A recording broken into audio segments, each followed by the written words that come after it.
अब हम पाठ आधारित प्रश्नों को देखेंगे। पाठ आधारित प्रश्नों में क्या होता है, क्वेश्चन आंसर पूछे जाते हैं, पर्यायवाची शब्द हो गया, विलोम शब्द हो गया, उसके बाद कर्ता कर्तरी पद होता है, और फिर होता है विशेष से विशेषण शब्द।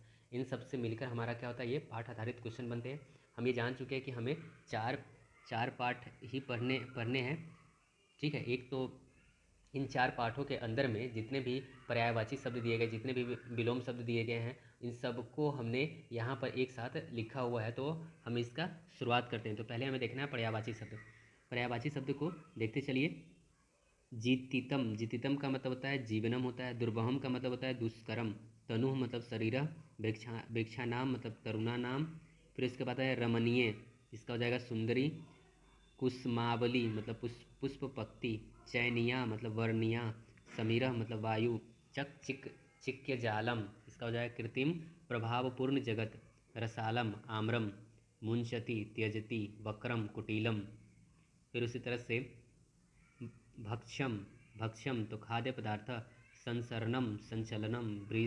वृषम अत्यधिकम। समलम मलेन युक्तम। सुक्ति पवित्रम। यानानां वाहनानां। धरातलम पृथ्वी। अंतर्गति मनसि। बहु अत्यधिक। प्रपश्यामि अवलोकयामि। कांतारे बने। बंधु मित्र। नो नहीं। काम्ये इच्छामि। शीघ्रम सत्वम सत्वरम। ययय गतवान। उच्यते कथ्यते। बुध्यता मत्या। जगात अवदत्। फिर उसी तरह से है वनम काननम। ददर्श दृष्टवान। जम्बुक श्रृंगाला। पूरा प्राचीन काले। पत्नी भार्या। बेला समय। फिर उसी तरह से है इक्षतः पश्यति। कौतुकम उत्सुकता। फिर है अतुम खादितुम। दृष्टवा अवलोक्य। आक्षिपन्ति आक्षेप कुर्वन्ति। यमलो युगलो। सूर्यः भास्करः। चंद्रः हिमकरः। गुरु उपाध्याय। वयः आयु। शिशुजनः बालः।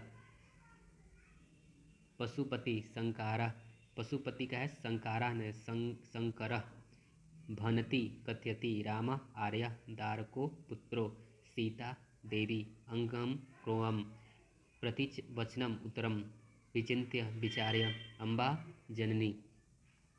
उसके बाद है समुदाचार शिष्टाचार। बलिवर्द वृषभ। पपात अपतत।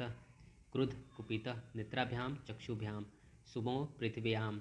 वासवः देवराज इंद्र। दीन निर्धन। फिर है दृष्टवा अवलोक्य। शक्नोति समर्थ भवति। नूनम निश्चितम। किश्चेन मतलब कठिनेन। बोधूम वाहनाय योग्यम। सहस्त्रम 10 संजात अभवत। सह साकम सर्वत्र परितः। हर्षतिरेकेन अत्यधिक प्रसन्नता। हर्षतिरेकेन मतलब अत्यधिक प्रसन्नता। चंडवातेन वेग युक्त वायुना। अधिपः साकः स्वामी। शोचामि चिंतयामि। रोदिमि दुखी भवति। कृपा दया शक्र इंद्र। पत्रस्य सुतस्य वत्सला स्नेहमयी। तो इस तरह से हमने ये जो देखा है वो पर्यायवाची शब्द है। तो करना क्या है, इससे कोई हिंदी वगैरह जानने की ज़रूरत नहीं है। बस हमें क्या करना है, इसको 2 बार 4 बार पढ़ लेना है, और 2-4 बार पढ़ने के बाद ये खुद ब खुद सेट हो जाएगा। फिर हम जब ऑब्जेक्टिव क्वेश्चन सॉल्व कर रहे होंगे तो वहाँ पर ये सब काम आएगा। तो आइए अब हम देखते हैं ये विलोम शब्द का।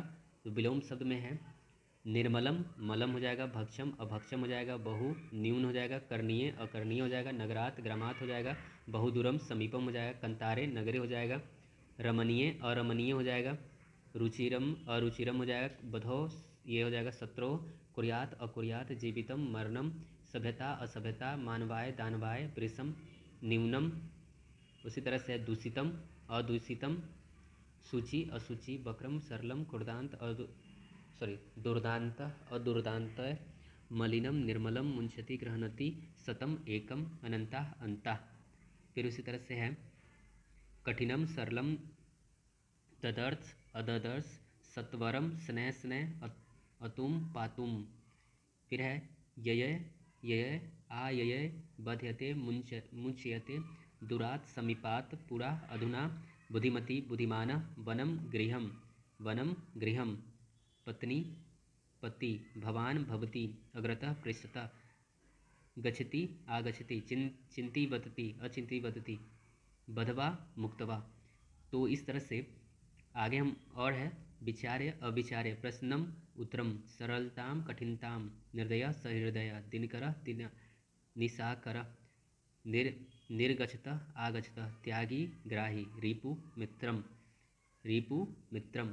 तो इस तरह से हमारा क्या होता है, ये विलोम शब्द भी खत्म हो रहा है। तो बस हमें करना क्या है ना कि इस वीडियो को बस 2 बार 4 बार 2x स्पीड पर करके इसे 2 बार 4 बार देख लीजिए। देखने के बाद ये क्या होता है, पूरा कंप्लीट हो जाएगा। फिर हम आते हैं आगे, ये विशेष से विशेषणम मेलनम। क्योंकि देखिए अगर हम ये जब ये ऑब्जेक्टिव क्वेश्चन के रूप में रहेगा ना, तो वहाँ पर हम ना वो जो पैसेज दिया रहेगा, पैसेज को पढ़कर भी हम वहाँ से बना सकते हैं।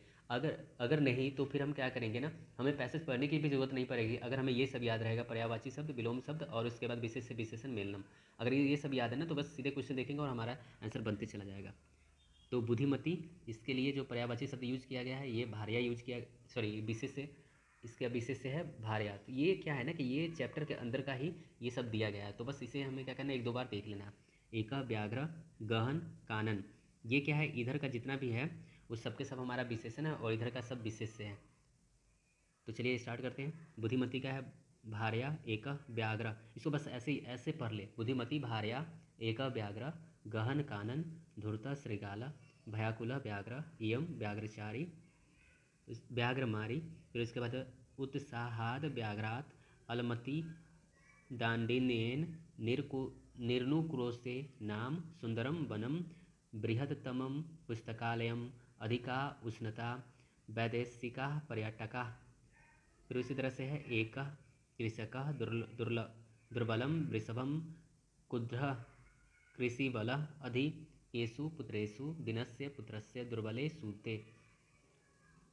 तो इस तरह से हमने क्या किया, वो मतलब जो मोस्ट इम्पॉर्टेंट है, मतलब ऐसे समझिए कि जब भी कभी अगर विशेष से विशेषण में दिया रहेगा तो ज़्यादा चांस रहेगा कि ये जो विशेष से विशेषण पढ़े हैं वही आ सकता है। अब चूंकि चैप्टर के अंदर में कुछ ऑब्जेक्टिव मतलब एक पद में उत्तर देने वाले क्वेश्चन हैं, उन क्वेश्चन को भी हमें याद रखने होंगे। जैसे अत्र जीवितम कीदृशः जातम दुर्वहम अनिशः नगर मध्ये किम प्रचलति कालचक्रम कुत्सित वस्तु मिश्रितम किमस्ति भक्ष्यम अहम कस्मै जीविनम काम्ये तो मानवाय केशां माला रमणीय ललित लता नाम।